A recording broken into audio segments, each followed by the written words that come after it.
All right, let's go ahead and dive straight into it. Matthew, for you and for in this game, what was maybe your biggest thing that went wrong? Like, what was the one thing that you point to say, like, this is at a level where if it doesn't go up, you're in trouble for the rest of your games outside of Western Kentucky? Like, what was kind of the point of emphasis for you here in this loss?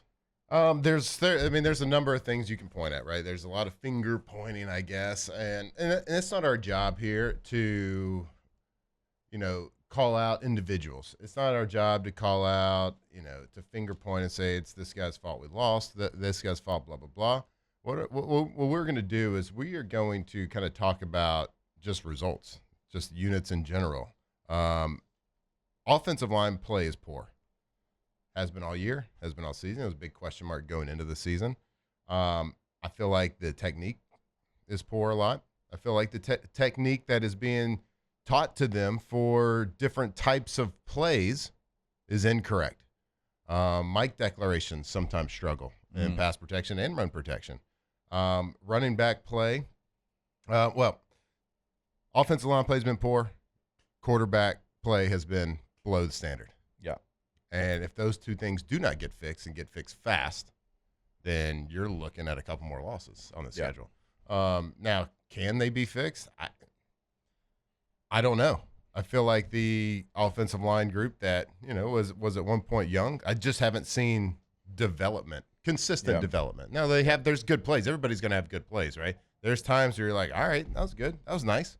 Locked them up there, shot off there, fired off. They worked this double team up. But we've seen it.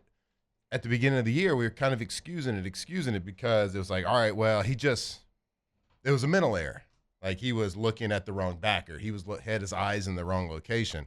Well, I'm not seeing the improvement. I'm not seeing where that is getting better. Pass protection is at times really bad. No, I mean, it's more than your tackles walking right back into. I know you don't want. It's really poor. Really poor. Right tackle, not playing well. Left tackle, not playing well. Quarterback, not playing well. That's a recipe for not playing very well as a team and as an offense. I mean, you're getting some good play. Your wide receivers, Harlan Berry was I thought a really bright spot. Harlan Berry looked great. I mean, his patience and he's got some different juice to him. He chipped the hell out of somebody one time. Like, he earned some more playing time and a longer look. It was at a point in the game, I'm like, 22 doesn't need to come off the field. Right. Like, you can tell sometimes when guys have that day. He had it that day, and every time I saw him leave the field, I wanted to, buzz down and be like, no, put him back out there. Yeah, I mean, he's clearly got the best vision in the running back room, the best feel, the best vision.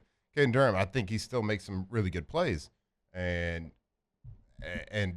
he doesn't seem to have just that natural instinctive vision. And then I guess my third thought on the offense, outside of just the physicalness, so offensive line play has to improve, quarterback play has to improve.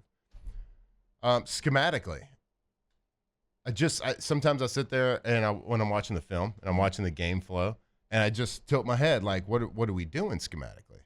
Like, I don't know if there's missed calls, something not getting relayed down properly or relayed to the players properly, but I see issues in play designs. Not all the time. But sometimes, we're running, there's too many RPOs, flat out. I've said it all year. I've harped on it. Yeah. There's too many RPOs,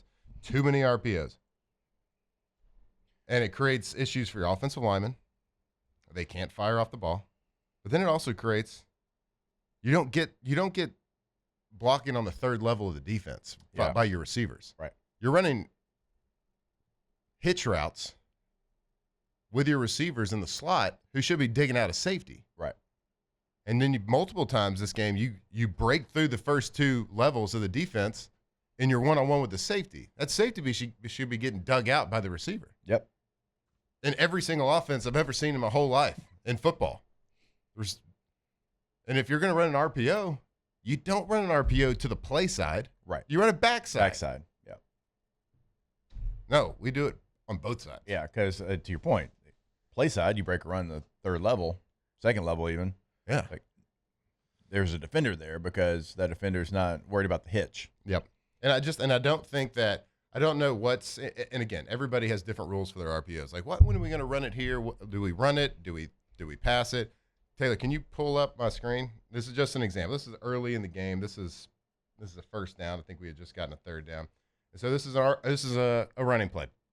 It's an RPO look, right? So we got stacked defenders up at the top, receivers down to the bottom. We have an inside zone called to the right here. And running game is a numbers game. You have two high safeties. 1, 2. We're going to run the ball to the right. Okay, you got 3 linemen to block 3 defenders. Hand the ball off. Yeah. Stop throwing wide receiver screens. It is a hard play to be successful. Yeah, a couple of times it hits for 6 or 7. You're like, oh yeah, it's an extension of the running game. More often than not, you're going to get a holding call by the receiver.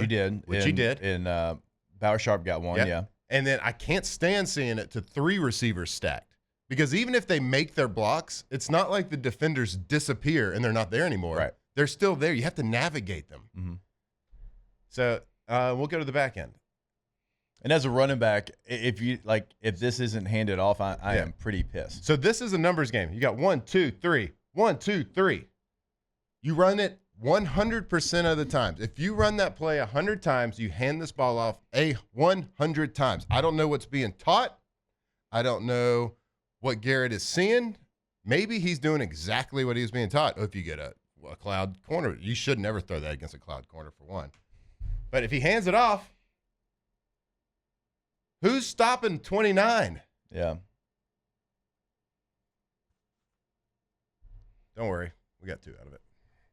Yeah, because, for Caden Durham, there's multiple places actually he could go. He could try to go inside of the tackle. Yeah, I just don't know the rules. I just don't understand. I don't know the rules. And I doubt that's his rule. He has to hand that ball off because there's multiple other times where there's things that happen that I know he's not being taught. But maybe, I don't know. We have to speculate. And all I can do is give you opinions and thoughts on what I was coached to do. Yeah.